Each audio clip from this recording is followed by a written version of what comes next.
नमस्कार, स्वागत है आप सभी का। मैं हूं राजीव ढोंडियाल। कोरोना रूप बदल कर आया और उसने देखते ही देखते पूरी दुनिया में एक बार फिर दहशत फैला दी। कोरोना की पहली और दूसरी लहर में जैसी तबाही मची थी, लाखों लोगों की मौत हुई, उसकी खौफनाक यादें अभी भी ताजा हैं। इसीलिए जब कोरोना के ओमिक्रॉन वेरिएंट ने दस्तक दी तो पूरी दुनिया अलर्ट मोड में आ गई। ओमिक्रॉन वेरिएंट का पहला मामला दक्षिण अफ्रीका में सामने आया।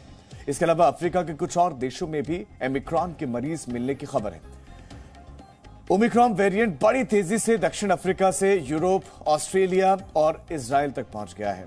जिस भी देश में ओमिक्रॉन की आहट सुनाई पड़ रही है, उसने शक की सुई अफ्रीका की ओर घुमा दी है, क्योंकि अफ्रीका से ही इस वेरिएंट का सफर शुरू हुआ था।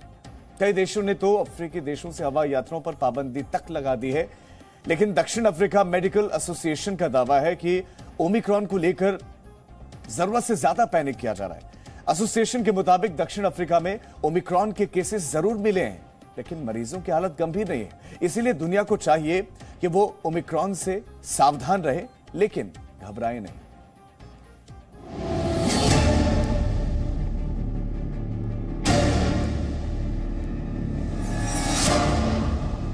ओमिक्रॉन ये वो नाम है जो पूरी दुनिया के लिए दहशत बन गया है। दक्षिण अफ्रीका में सबसे पहले मिले कोरोना के इस नए वेरिएंट को विश्व स्वास्थ्य संगठन यानी WHO ने वेरिएंट ऑफ कंसर्न बताया है। इसे कोरोना का सबसे घातक और खतरनाक वेरिएंट बताया जा रहा है, जिसने बहुत कम समय में अफ्रीका से लेकर ऑस्ट्रेलिया और यूरोप तक पैठ बना ली है।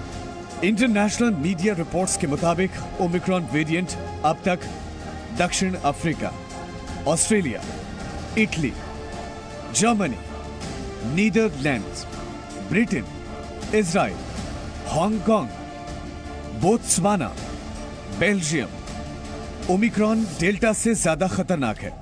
WHO ने ओमिक्रॉन को कोरोना के डेल्टा वेरिएंट से 7 गुना तेजी से फैलने वाला बताया है। ओमिक्रॉन में 32 म्यूटेशंस पाए गए हैं, जबकि डेल्टा में 15 म्यूटेशंस मिले। ओमिक्रॉन 15 दिन में फैला, वहीं डेल्टा 7 दिनों में फैला था।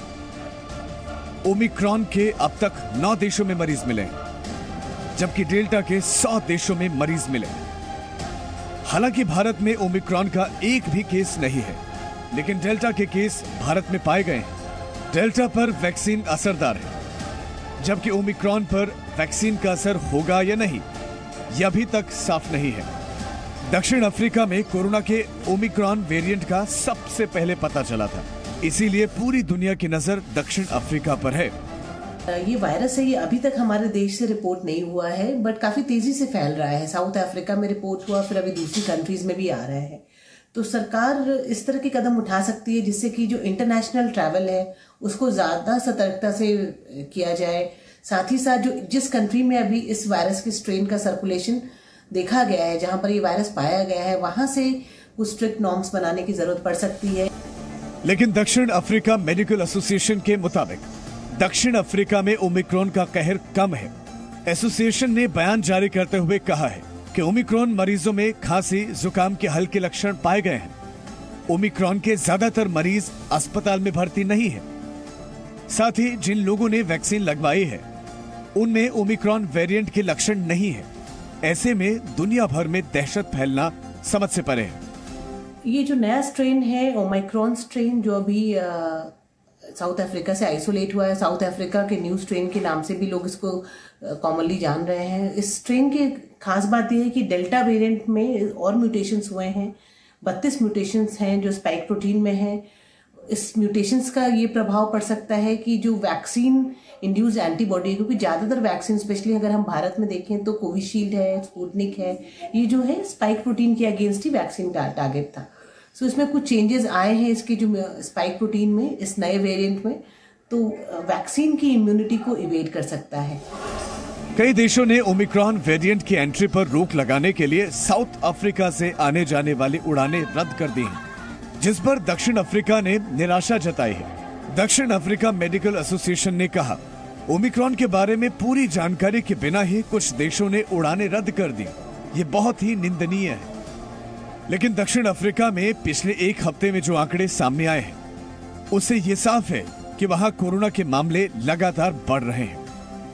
22 नवंबर को 312 केस मिले, 23 नवंबर को 868 केस मिले, 24 नवंबर को 1275 केस सामने आए, 25 नवंबर को 2465 केस आए, 26 नवंबर को 2828 केसेस मिले, तो 27 नवंबर को 3220 केसेस मिले। कोरोना का कहर पूरी दुनिया ने देखा और झेला है। इसकी वजह से लाखों लोग मारे गए और न जाने कितने परिवार तबाह हुए। इसीलिए कोई भी देश नहीं चाहेगा कि उसे दुनिया में कोरोना की नई लहर के लिए जिम्मेदार माना जाए। ओमिक्रॉन वेरिएंट को लेकर दक्षिण अफ्रीका के रुख को भी इसी नजरिए से देखा जाना चाहिए। दक्षिण अफ्रीका भले ही ओमिक्रॉन को ज्यादा गंभीर नहीं मान रहा हो, लेकिन WHO ने ओमिक्रॉन के खतरे का अलार्म बजा दिया है। इसीलिए ओमिक्रॉन वेरिएंट से घबराने या दहशत में आने की जरूरत नहीं है, लेकिन हर कदम पर सावधानी जरूरी है। ब्यूरो रिपोर्ट, जी मीडिया। कोरोना का नया वेरिएंट तेजी से म्यूटेट कर रहा है। ऐसे में कोरोना वैक्सीन नए वेरिएंट के खिलाफ कितनी असरदार होगी, यह कहना अभी मुश्किल है। लेकिन फिलहाल वैक्सीन ही एक उम्मीद है जो कोरोना से बचाव कर सकती है। इस सिलसिले में एक बात गौर करने लायक है कि जिन देशों में कोरोना के ओमिक्रॉन वेरिएंट के ज्यादा मामले सामने आए हैं, वहां पर वैक्सीनेशन कम हुआ है। मिसाल के तौर पर दक्षिण अफ्रीका में ओमिक्रॉन के 88 केसेस आए हैं और वहां पर सिर्फ 24% लोगों को ही वैक्सीन के दोनों डोज लगे हैं।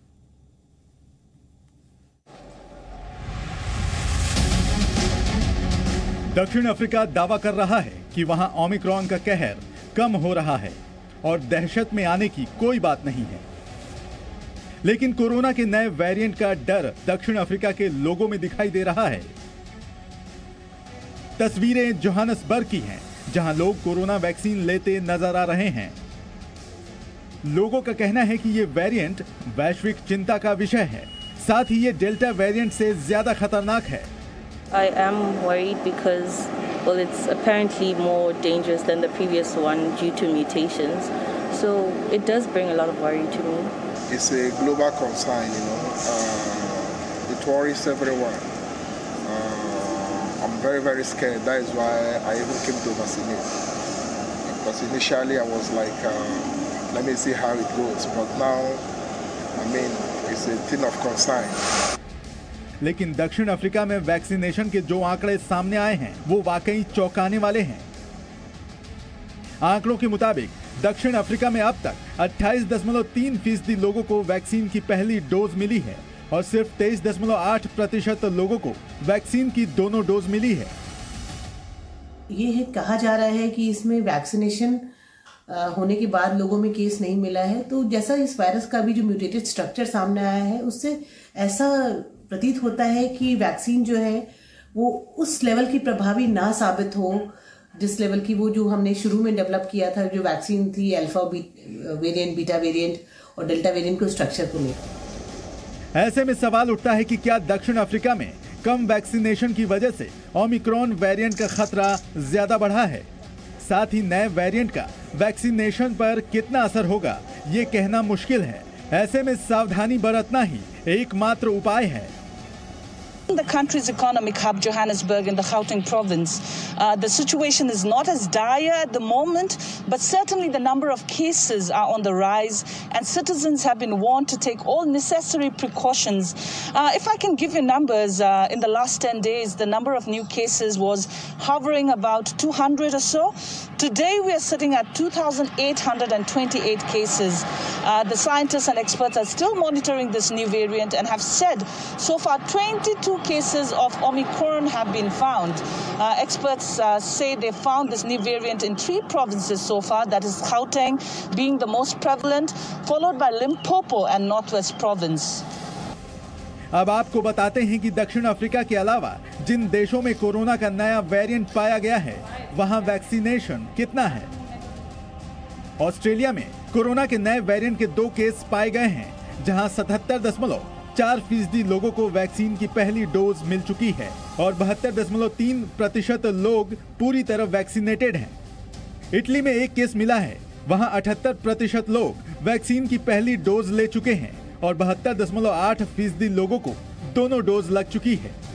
जर्मनी में 2 केस मिले हैं, वहां 70.3% लोगों को वैक्सीन की पहली डोज मिल चुकी है और 67.7% लोग पूरी तरह वैक्सीनेटेड हैं। नीदरलैंड्स में 13 केस मिले हैं, जहां 77% लोग वैक्सीन की पहली डोज ले चुके हैं और 73.7% लोगों को दोनों डोज लग चुकी है। ब्रिटेन में 2 केस मिले हैं, जहां 74.6% लोगों को वैक्सीन की पहली डोज मिल चुकी है और 67.8% लोग फुली वैक्सीनेटेड हैं। इजराइल में 1 केस मिला है, जहां 67.8% लोग वैक्सीन की पहली डोज ले चुके हैं और 62.1% लोगों को दोनों डोज लग चुकी है। हांगकांग में 2 केस मिले हैं, जहां 62.6% लोगों को वैक्सीन की पहली डोज मिल चुकी है और 59.8% लोग पूरी तरह वैक्सीनेटेड हैं। बोत्सवाना में 1 केस मिला है, जहां 36.8% लोग वैक्सीन की पहली डोज ले चुके हैं और 19.6% लोगों को दोनों डोज लग चुकी है। बेल्जियम में 1 केस मिला है, जहां 75.8% लोगों को वैक्सीन की पहली डोज लग चुकी है और 74.6% लोग फुली वैक्सीनेटेड हैं। Britain, America, Europe, Singapore, Thailand समेत कई देश ओमिक्रॉन वेरिएंट पर चिंता जाहिर कर चुके हैं। कोरोना से बचाव के लिए वैक्सीन सबसे अच्छा उपाय है। ओमिक्रॉन वेरिएंट के खतरे को देखते हुए दुनिया भर में वो लोग भी वैक्सीन लेने के लिए आगे आ रहे हैं जिन्होंने अब तक वैक्सीन नहीं लगवाई है। लेकिन लोगों के अंदर ये आशंका भी है कि क्या कोरोना की वैक्सीन ओमिक्रॉन वेरिएंट के खिलाफ असरदार साबित होगी या नहीं, क्योंकि बताया जा रहा है कि इस वेरिएंट में जो म्यूटेशन देखे गए हैं वो शरीर के इम्यून रिस्पॉन्स सिस्टम यानी रोग प्रतिरोधक क्षमता को धोखा दे सकते हैं। ब्यूरो रिपोर्ट, जी मीडिया।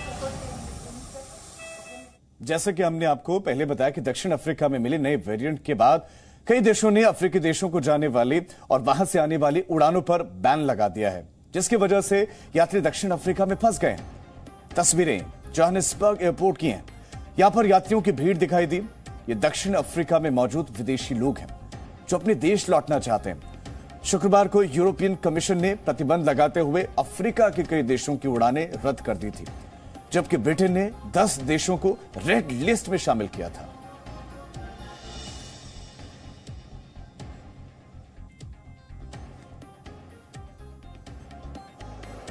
ये तस्वीरें, ये सभी दूसरे देशों के लोग हैं, अपने घरों को वापस लौटना चाहते हैं, लेकिन जोहानिसबर्ग एयरपोर्ट पर फंसे हुए हैं।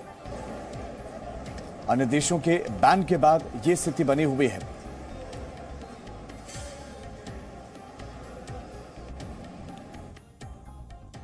ओमिक्रॉन के खतरे से निपटने के इजराइल में विदेशी लोगों की एंट्री पर बैन लगा दिया गया। इजराइल ने फैसला लिया है। इधर ब्रिटेन ने भी फैसला लिया है कि विदेश से आने वाले हर व्यक्ति को सेल्फ आइसोलेशन में रहना होगा।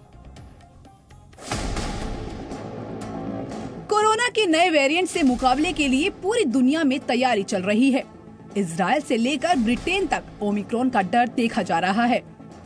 इजराइल दुनिया का पहला ऐसा देश बन गया है जिसने विदेश से आने वाले यात्रियों पर पाबंदी लगाने का ऐलान किया है। उधर ब्रिटेन में बोरिस जॉनसन सरकार भी ओमिक्रॉन वेरिएंट के खतरे से निपटने के लिए सख्त कदम उठा रही है। इजराइल उन देशों में शामिल है जहां कोरोना के ओमिक्रॉन वेरिएंट के मरीज पाए गए हैं। इजराइल में ओमिक्रॉन के अब तक 1 केस की पुष्टि हुई है। अभी ये साफ नहीं है कि क्या वो व्यक्ति वैक्सीनेटेड है या नहीं। इसके अलावा इजराइल में ओमिक्रॉन के 7 संदिग्ध मरीज भी पाए गए हैं। इनमें से 3 लोग वैक्सीन की दोनों डोज ले चुके हैं। I live here in Israel now, and I got back. I did a COVID test. I did the PCR test when I landed. I'm supposed to be in quarantine until I get out, until I get my negative results.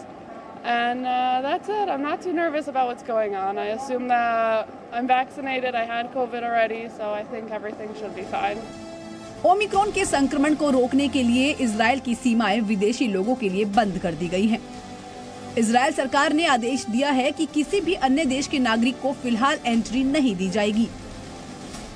Israel के जो नागरिक अपने देश लौटना चाहेंगे उन्हें quarantine किया जाएगा। वैक्सीन के दोनों डोज ले चुके लोगों को भी क्वारंटीन में रहना जरूरी होगा। इतना ही नहीं, ओमिक्रॉन के खतरे से निपटने के लिए आतंकवाद विरोधी फोन ट्रैकिंग तकनीकी का भी इस्तेमाल किया गया है। इसकी मदद से ऐसे लोगों का पता लगाया जाएगा जिनकी वजह से ओमिक्रॉन वेरिएंट के फैलने का खतरा होगा।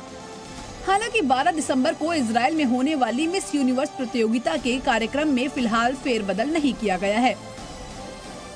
इजरायली पीएम नफ्ताली बेनेट ने कहा है कि ये आदेश आज आधी रात से लागू हो जाएगा और अगले 14 दिनों तक प्रभावी रहेगा। इजराइल सरकार को उम्मीद है कि इस दौरान ओमिक्रॉन वेरिएंट पर ज्यादा जानकारी मिल जाएगी। इससे पहले इजराइल ने ज्यादातर अफ्रीका देशों से आने वाले यात्रियों पर पाबंदी लगाई थी। הזן מתפשט בעוד ועוד מקומות בעולם ועוד מדינות מטילות הגבלות. אתמול בישיבת קבינט הקורונה הפעלנו צעדים מחמירים במטרה לשמור על ישראל מוגנת מבחוץ ופתוחה מבפנים. इजराइल की आबादी करीब 94 लाख है। इसमें 57% लोगों को वैक्सीन की दोनों डोज लग चुकी हैं। इजराइल में अब तक कोरोना के 13 लाख मामले सामने आ चुके हैं और 8000 लोगों की मौत हो चुकी है।